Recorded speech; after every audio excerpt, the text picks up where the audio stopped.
Hello, everybody. Good to see you. It's Tuesday.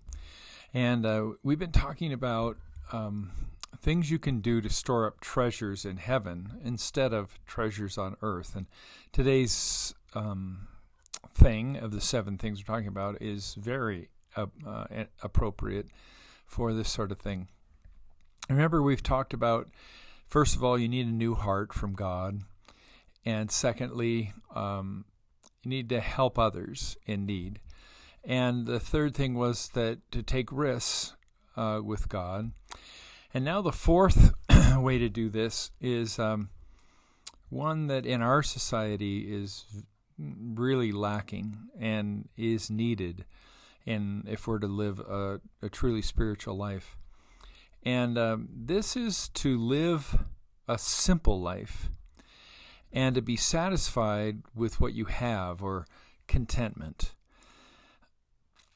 You know, in our society, we get a lot of commercials that create discontentment. That's what commercials are all about. They want to show you that you have this huge need for their product. You didn't even maybe know you needed it, and then you'll have contentment after that. But it never stops. It just keeps coming and coming, and the contentment never really happens. One of the things we need to do is arrange our days so that we experience total contentment, that we experience joy and confidence in our everyday life with God. And I think a lot of times we're letting the hurry and the rush of the day arrange our days. And someone said that you must ruthlessly eliminate hurry from your life. I want you to think about that just a little bit, how we're rushing from, even in this COVID time, we're rushing from here to there to here to there. And boy, that just creates discontentment in our lives. But to ruthlessly eliminate hurry so that you slow down. One of the things that I'm working on is just staying present with people and not thinking to the next thing I need to be doing, but being with the person I'm with right now. And here I'm pretty old in my life, and I'm still working on that.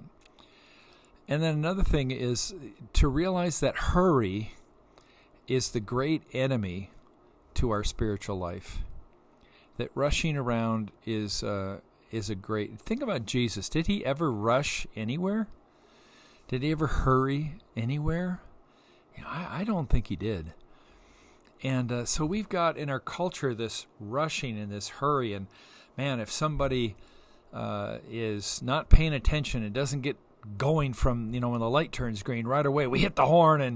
And I'm talking about myself here, not about you, but we're in a hurry. We're always in a hurry to get somewhere and to be somewhere, rather than being content with where we are right now and not worry. I want you to try an experiment as you're rushing around. Like you rush into a meeting and you're going to be late. And so you rush, try and get there. And not even to mention the fact that that's a real good recipe for an accident in your car. But go to the meeting that go to any meeting on time. And just in the first 5 minutes of the meeting, did really all that much get accomplished? So did you really have to rush to get there? And then the other thing you can do is allow yourself more time. Don't schedule yourself so tight that you don't have the time to have something happen that would delay you. It's the same thing with an emergency fund. That's what an emergency fund is. When you have a car problem, if you have an emergency fund, well, it's no problem. But if you have a car problem and you don't have an emergency fund, you're living, paycheck to paycheck, well, that creates a lot of anxiety.